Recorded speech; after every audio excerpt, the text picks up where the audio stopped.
It's been about -3 to 5 over recent nights. It's now 0 degrees here in Appledorn. What we've got here is a huge range of perennials, spring perennials, multiple species.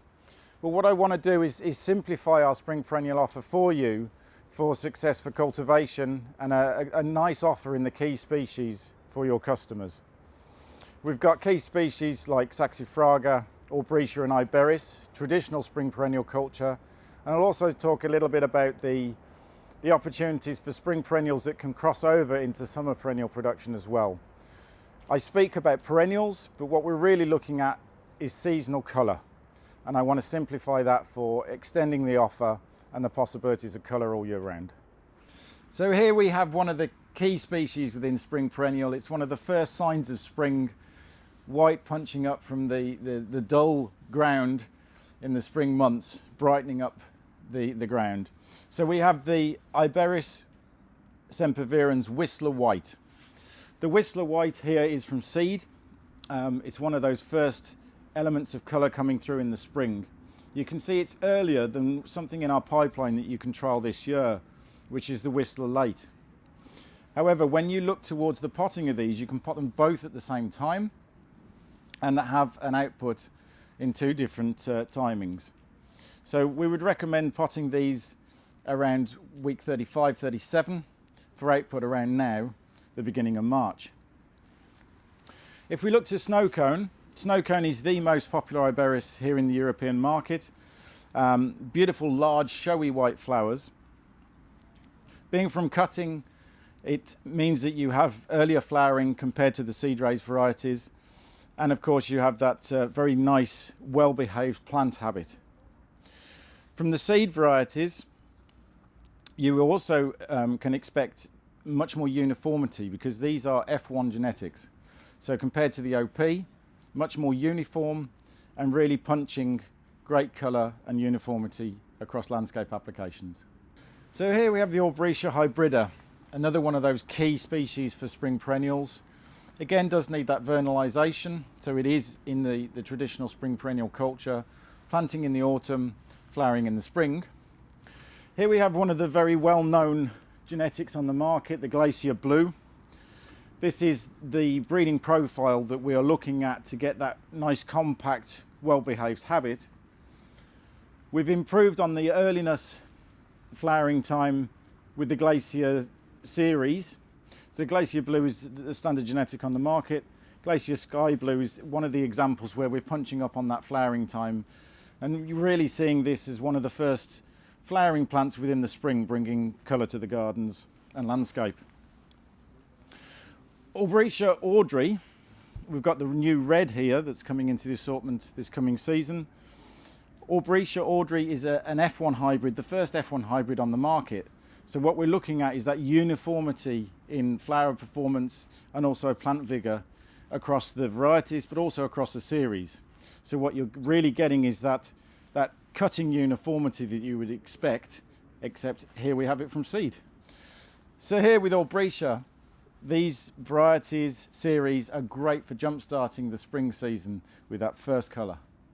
Okay, so here we have Saxifraga. We've got an offer from both cutting and seed. I'll start with our upgraded cutting assortment. Alpino is an improvement on the standard and the original Turan. Alpino, you can see here, very nice intense colours, good earliness, nice large flower size on short stems.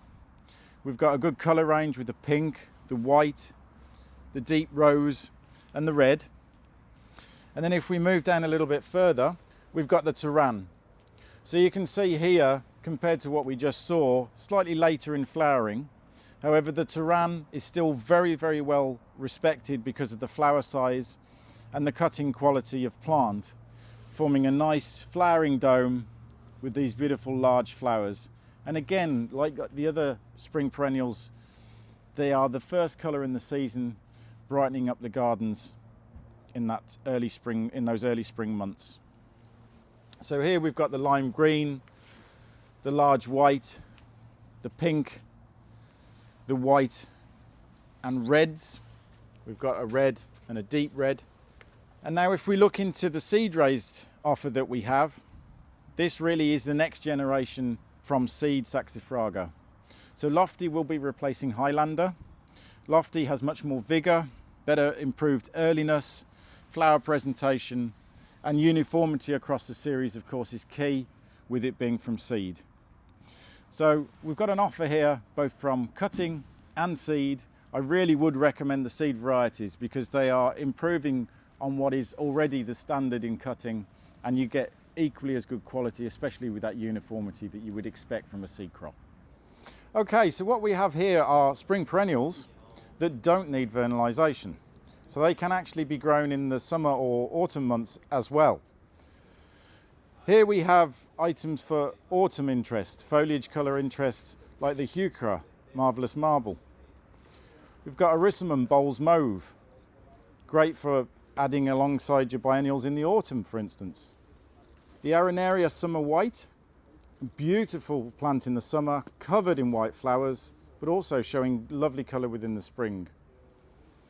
The Pulcinella, yellow, Papava, beautiful poppy, again, not just spring interest, but also summer.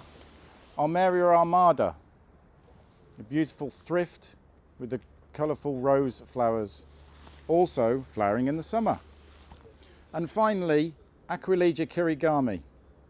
This is a very, very programmable crop.